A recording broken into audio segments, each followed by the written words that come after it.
All right, good morning. So this is like take 15 of the video about your writing assignment for Friday. So I'm sorry, I don't know what's going on here, but hopefully this one will be up and running and going soon. So looking at your assignment for today, the compilation of our weekly reading / social studies activity. Your task today involves writing. And what we've been doing is every day this week, you've had a little bit of kind of the research. So Monday, Tuesday, Wednesday, you looked at 3 paintings. And in those paintings, we looked at what was going on in the different regions of the 13 colonies. Then you did an article on ReadWorks, and ReadWorks gave you some information about what was going on with the colonies, and it just did a nice little short summary of each of them.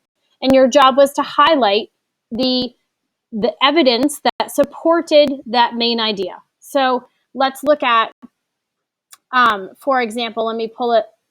Of course, I hit the X button instead of the open button. But let me see if I can open this up for you here. You know, I always have 1,000 tabs open because that's the way I roll. Looking at the document, we looked at, it's coming slowly, slowly, slowly. We looked at the 3 videos, and we looked at the pieces that, sorry, I'm trying to talk and think and record all at the same time, and it's not working.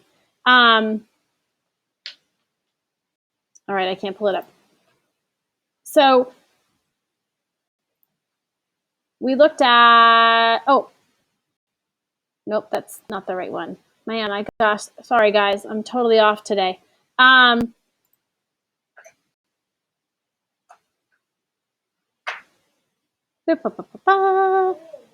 right, I'm just gonna keep going and keep talking because I'm losing my focus here.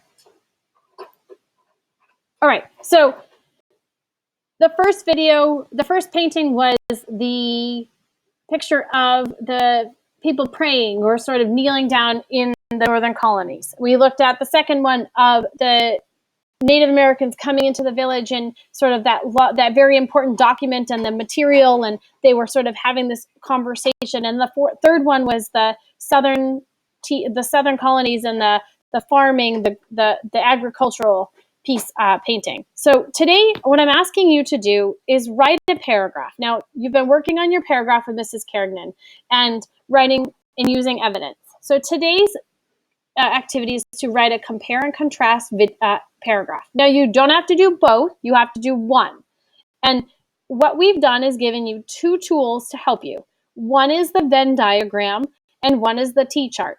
It is a tool for you to help organize your thoughts. If you just try to write this without organizing, I think you're going to struggle. So we've given you 2 tools. One is the Venn diagram, and I put together here an example. So painting 1 in my example is the northern colonies, the group sort of coming together to do some type of praying. And the second painting I picked was the southern painting, and them doing the agriculture. So I want to look at in what ways are those 2 paintings the same, and which ways are they different, or what's happening in that painting being the same versus different. So in painting 1, I looked at it and said, okay, in that painting, there are women in that conversation. There are women who are part of the praying. They're kneeling. They're in there. They're part of it. Versus in the second painting, there were no women, the one in the southern colonies. There were no women in there. There were all men, and they weren't even in the same space. They were completely separated, each kind of doing their own things. So that's how they were different. But looking at the similarities, they were both outside. So one was the praying was in the tent, but it was still an outside situation. So does that give me earth-shattering data? No, it's a very high-level picture, but all I want to do is create 5 or so good lists of things and how they're different and how they're the same. Because then I'm going to pick and go back and pick one. You don't have to do both, just one. You're going to pick whether to write a paragraph about how they're the same or how they're different. And you're going to write it using 2 to 3 details about the painting, each about how the paintings are different. In this painting, it's this. In this painting, it's that. And then you're going to take one piece of evidence from the text that we had on the ReadWorks, and you're going to cite that evidence. In the text, it says that this is what happens in the southern colonies. And then you're going to explain how that supports why that's different, or why it's in the same, or how it supports your evidence of this is why they're praying, right? This is why we say they're praying. Whatever that evidence is, you're using to support your opinion.